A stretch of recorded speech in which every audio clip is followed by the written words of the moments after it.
Good morning everyone, welcome to the online class of Target Defence Academy. बेटा आज हम फिर से कुछ नई करंट अफेयर्स आपके सामने लेके आ गए हैं। आज की टॉप करंट अफेयर्स को मैं आज आपके साथ डिस्कस करूंगा और हम जानेंगे कि इनसे आपके पेपर में कौन कौन से और किस किस तरह के क्वेश्चन बन सकते हैं। ठीक है, आगे बढ़ने से पहले मैं आपको ये बता दूं बेटा कि अगर आपको इस जितनी भी फाइल्स हैं करंट अफेयर की डेली डेली इसका पीडीएफ चाहिए तो हमारे टारगेट एकेडमी के टेलीग्राम चैनल को जरूर ज्वाइन करिए, है ना। वहां पर आपका इसी सारी चीजों से रिलेटेड क्विज से लेकर हर एक चीज वहां पर एक्टिव रहती है ना, जो भी आपके एग्जाम के लिए जरूरी है। तो सारी की सारी चीजें आपको वहां पर आराम से मिलेगी। एग्जाम ओरिएंटेड जो भी कंटेंट है वो सब आपको वहां पे मिलेगा। तो आप में से जो भी बच्चा डिफेंस की प्रिपरेशन के लिए सीरियस है तो टारगेट डिफेंस एकेडमी के टेलीग्राम चैनल को जरूर ज्वाइन करिए। ठीक है, चलिए बेटा हम यहाँ पे बात कर रहे हैं करंट अफेयर्स की। आज की जो टॉप करंट अफेयर है हम उसको आज आपके साथ डिस्कस करेंगे और उसको जानेंगे, है ना। तो आगे बढ़ने से पहले अगर आप इस चैनल पे नए हैं तो लाइक और शेयर और सब्सक्राइब कर दीजिए चैनल को, है ना, ताकि आपको सारी की सारी अपडेट लगातार मिलती रहे और कोई भी चीज़ें कहीं पर भी आपकी छूटे ना, है ना। तो इसे ध्यान रखिएगा, ठीक है। तो चलिए शुरू करते हैं आज की टॉप करंट अफेयर्स को। ठीक, सबसे पहला जो करंट अफेयर है जो कि पहलगाम की वजह से ही एक्टिव हुआ है, पहलगाम की वजह से बहुत सारी, पहलगाम का जो टेरर अटैक हुआ है बेटा उसके चलते बहुत सारी ऐसी चीजें हैं जो सिस्टम में अब चेंज होगी, है ना। India suspend Indus water treaty for the first time. Indus water treaty held in, Bharat ने पहली बार सिंधु समझौते को रद्द करना कर दिया है। मतलब अब तक जब से शुरू हुआ है तब से अब तक अगर देखा जाए तो पहली बार बेटा ये टाइम था कि ये सिंधु समझौता बेटा रद्द कर दिया गया। क्यों रद्द कर दिया गया ये तो आप जानते ही हैं, है ना। अब ये सिंधु समझौता अगर न्यूज में आ गया है ना, इंडस वाटर ट्रीटी आपका न्यूज में आ गया है तो भाई रद्द कर दिया गया, ये तो हो गया, एक नॉर्मल बात है, सबको पता है। लेकिन ये इंडस वाटर ट्रीटी कब शुरू हुई बेटा? 1960 में शुरू हुई। कब हुई? 1960। 1960 में वर्ल्ड बैंक, किसने बेटा? वर्ल्ड बैंक ने मिलाया किन दोनों को? ठीक है, इंडिया और पाकिस्तान को इस ट्रीटी को करने के लिए एक जगह पर लेके आया। भारत की तरफ से जवाहरलाल नेहरू और पाकिस्तान की तरफ से आयूब खान ने इस ट्रीटी पर साइन किया।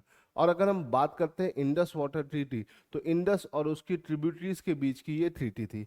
अब इस ट्रीटी के अंदर बेटा बहुत सारी चीजें हैं, उनको भी थोड़ा थोड़ा करके हम यहाँ पर समझते हैं।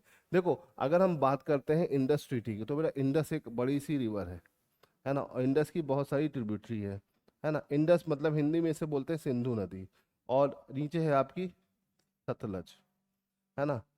फिर ये आपकी आ गई चेनाब, और चेनाब के ऊपर आपकी झेलम, फिर रावी नदी, और सतलज के ऊपर होगी आपकी 20।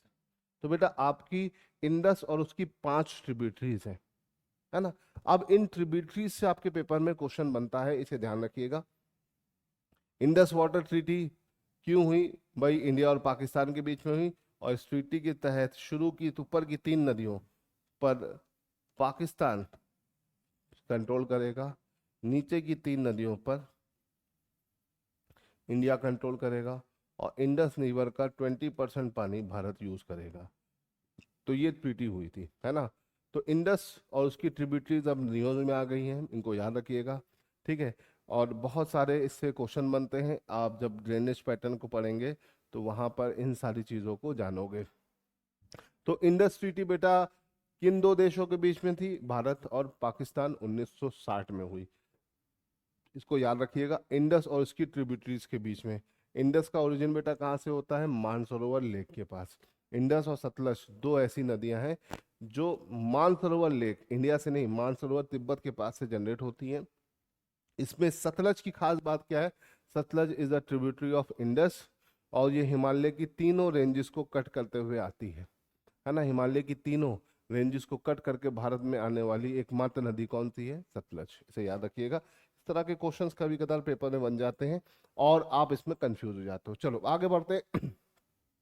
नेक्स्ट क्वेश्चन की तरफ बेटा। नेक्स्ट क्वेश्चन हमारा है, every year world book and copyright day celebrated, और world book and copyright day celebrate होता है जब विलियम शेक्सपियर की बर्थ एनिवर्सरी होती है, बर्थडे होती है। वो है बेटा आपका 23 अप्रैल, है ना भाई। बुक की जब भी बात आती है, इंग्लिश डे की बात आती है, आपको एक ही दिन याद रखना है। कौन सा दिन याद रखना है बेटा?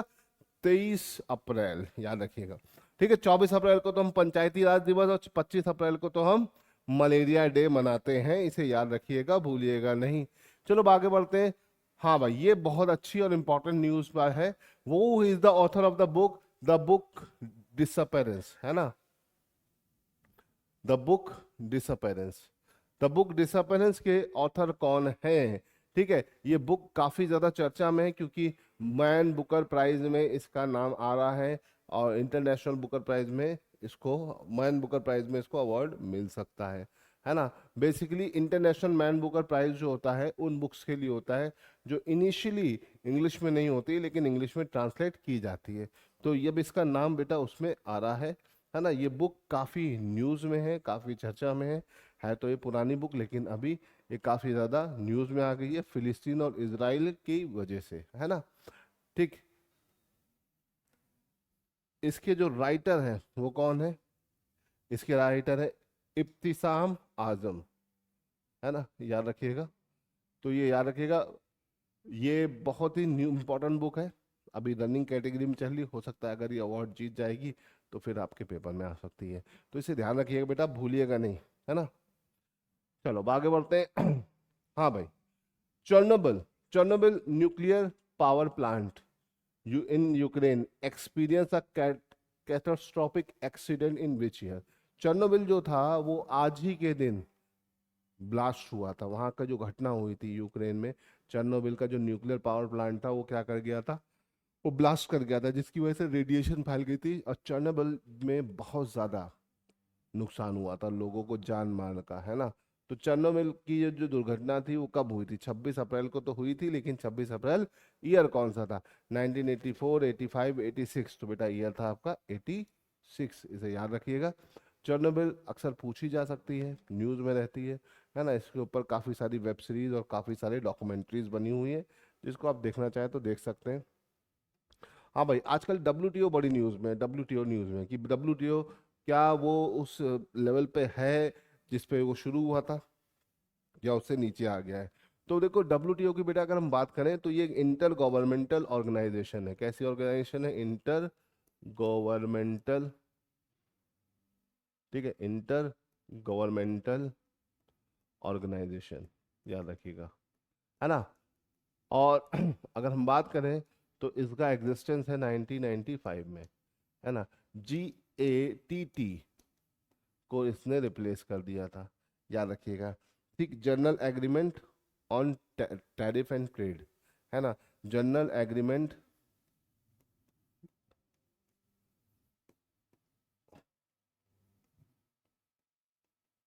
ऑन टैरिफ एंड ट्रेड को इसने बेटा क्या कर दिया? रिप्लेस कर दिया।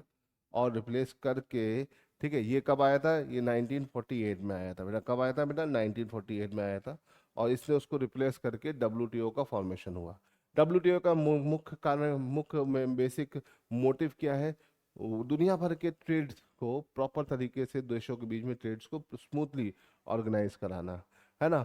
तो डब्ल्यूटीओ का जो हेडक्वार्टर है, क्वेश्चन ये है कि ये हेडक्वार्टर कहाँ है? New York, Geneva, Hague, London. तो ये भैया इसका हेडक्वार्टर है जिनीवा में, याद रखिएगा, ठीक है। और हेग में तो ICJ, international court of justice का हेडक्वार्टर है, इसे याद रखिएगा। देखो, ये बहुत सारे इंपॉर्टेंट पॉइंट्स हैं जो आपको ध्यान रखने हैं डब्ल्यूटीओ से रिलेटेड। आजकल डब्ल्यूटीओ काफी चर्चा में है। इसमें चर्चा में होने की वजह से डब्ल्यूटीओ से 1 से लेकर 10 तक जो भी इंपॉर्टेंट पॉइंट्स हैं वो सब आपको याद रखने हैं, ताकि आपको दिक्कत ना हो, ठीक है। चलो आगे बढ़ते हैं, क्वेश्चन नंबर 6 पे आते हैं। क्वेश्चन नंबर 6 बेटा क्या बोल रहा है? Arun 3 hydro electric project constructed with the help of India located in which country. तो भैया अरुण 3 जो हाइड्रो इलेक्ट्रिक प्रोजेक्ट है वो भारत किस देश में मदद कर रहा है बनाने के लिए, है ना। तो भैया ये बन रहा है नेपाल, अरुण नदी पे बन रहा है, याद रखिएगा। अरुण की बात करें तो ये 900 मेगावाट का प्रोजेक्ट है, है ना। और अगर हम इसकी बात करें तो ये आपका नेपाल में कंस्ट्रक्ट किया जा रहा है। कहाँ पर? नेपाल में, भारत की मदद से, है ना। ये पहली बार ऐसा नहीं है, भारत बहुत सारे देशों को मदद करता है इस तरह की चीज़ों को बनवाने में, है ना। जैसे सलमा डैम में मदद करी है। कहाँ पर? सलमा डैम कहाँ है? अफगानिस्तान में। तो ये सारे पॉइंट बेटा आपको याद रखने पड़ेंगे, क्योंकि इनसे आपके पेपर में बार बार कई बार लगातार क्वेश्चन बनते आ रहे हैं, तो आपको इसको गड़बड़ नहीं करना है, ठीक है। चलो यहाँ तक बात क्लियर है। नदी कौन सी है? अरुण। अरुण नदी है, नेपाल की बहुत बड़ी नदी है, इसे ध्यान रखिएगा। हाँ भाई, आजकल बड़ा चर्चा में है क्वांटम कंप्यूटिंग। तो भारत का पहला क्वांटम कंप्यूटिंग विलेज, गांव, कौन, कहाँ पे स्टैब्लिश हो रहा है? तमिलनाडु, कर्नाटक, तेलंगाना, आंध्र प्रदेश। तो बेटा आंध्र प्रदेश, है ना। मैंने आपको बताया आंध्र प्रदेश की जो आपका कैपिटल है अमरावती, है ना। अमरावती जो अमरावती को ये लोग बहुत एडवांस बनाने के चक्कर में है ना। और अभी देखो अमरावती को फुल्ली रिन्यूएबल एनर्जी पे चलाने की बात चल रही है। अब देखो वहां पर क्वांटम कंप्यूटिंग विलेज भी डेवलप करने जा रहे हैं।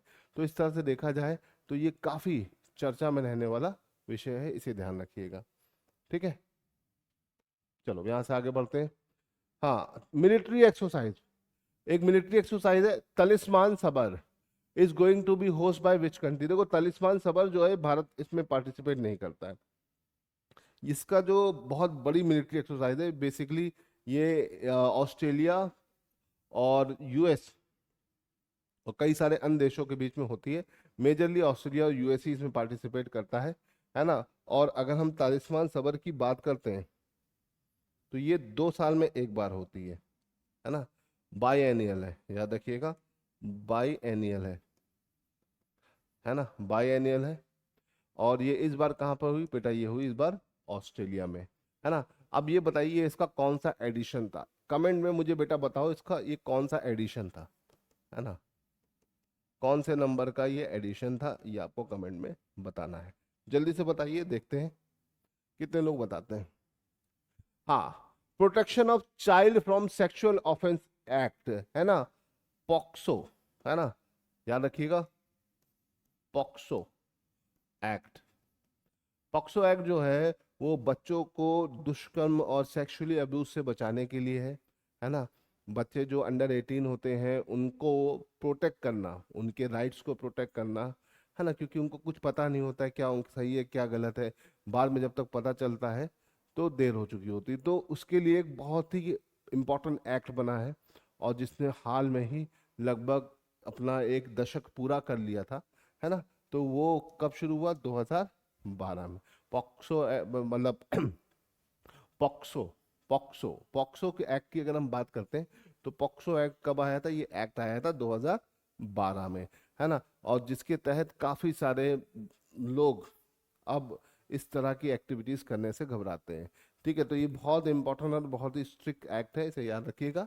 काफी चर्चा में है कि इसमें कुछ नए चीज़ों को जोड़ने की बात चल रही है, तो इस वजह से ये काफ़ी न्यूज़ में है। तो इसे ध्यान रखिएगा। अब चीज़ें न्यूज़ में आती हैं तो उसकी करंट अफेयर्स तो आती आती है, उससे रिलेटेड स्टैटिक डेटा भी आता है, तो ये स्टैटिक डेटा भी बेटा आपको याद रखना है ना।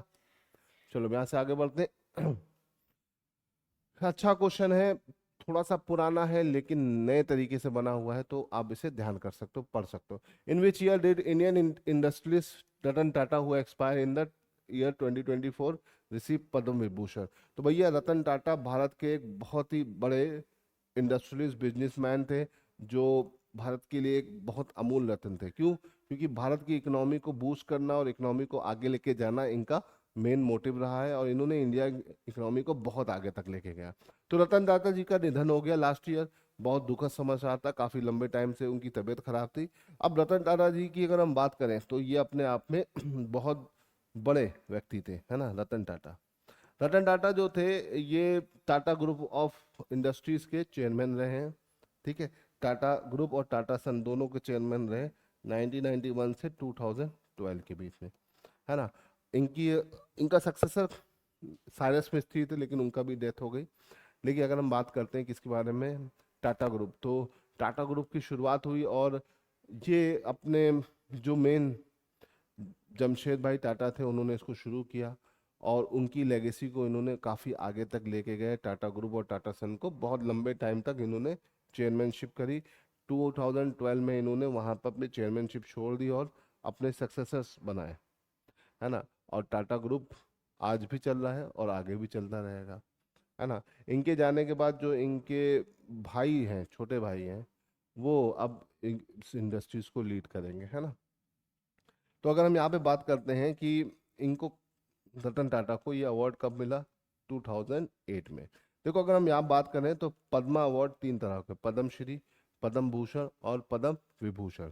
तो पद्म विभूषण इनको कब मिला बेटा, 2008 में। लेकिन अगर हम बात करें पद्म भूषण, तो पद्म भूषण भी इनको मिला हुआ है। वो कब मिला बेटा, 2000 में। तो ये याद रखिएगा, ये सब इंपॉर्टेंट पॉइंट्स हैं जो आपके पेपर में क्वेश्चन बनाते हैं। अगर आप इन्हें याद रखोगे तो कोई दिक्कत नहीं होने वाली है, ठीक है। आई होप कि आपको समझ में आया होगा। देखो जो भी चीज़ें पेपर में आती रहती हैं, न्यूज़पेपर में कई सारे न्यूज़पेपर पढ़ता हूँ, और उसको पढ़ने के बाद उससे जो भी करंट का या जीके के क्वेश्चंस पुट हो सकते हैं वो मैं सब आपके सामने लेके आता हूँ, ताकि आपको एग्जाम ओरिएंटेड कंटेंट मिले जो एग्जाम में आ सकता है और आपकी नॉलेज इन्हांस हो, ठीक है। तो इस तरह के अच्छे क्वेश्चंस पाने के लिए लगातार हमारे साथ बने रहिए। हमारे नए बैचेस जो शुरू हो रहे हैं, अगर आप ऑफलाइन बैचेस ज्वाइन करना चाहते हैं या ऑनलाइन बैचेस ज्वाइन करते चाहते हैं, तो नीचे दिए हुए इस नंबर पर आप क्या कर सकते हो बेटा, कॉल कर सकते हो, है ना। अपनी सारी इंक्वायरीज पूछ सकते हो, जो भी डाउट है वो सब सेशन डाउट वगैरह सब पूछ सकते हैं, है ना। तो चलो बेटा आज के लिए इतना रहने देते हैं। जय हिंद, मिलते हैं अगली क्लास में कुछ नए करंट अफेयर्स के साथ।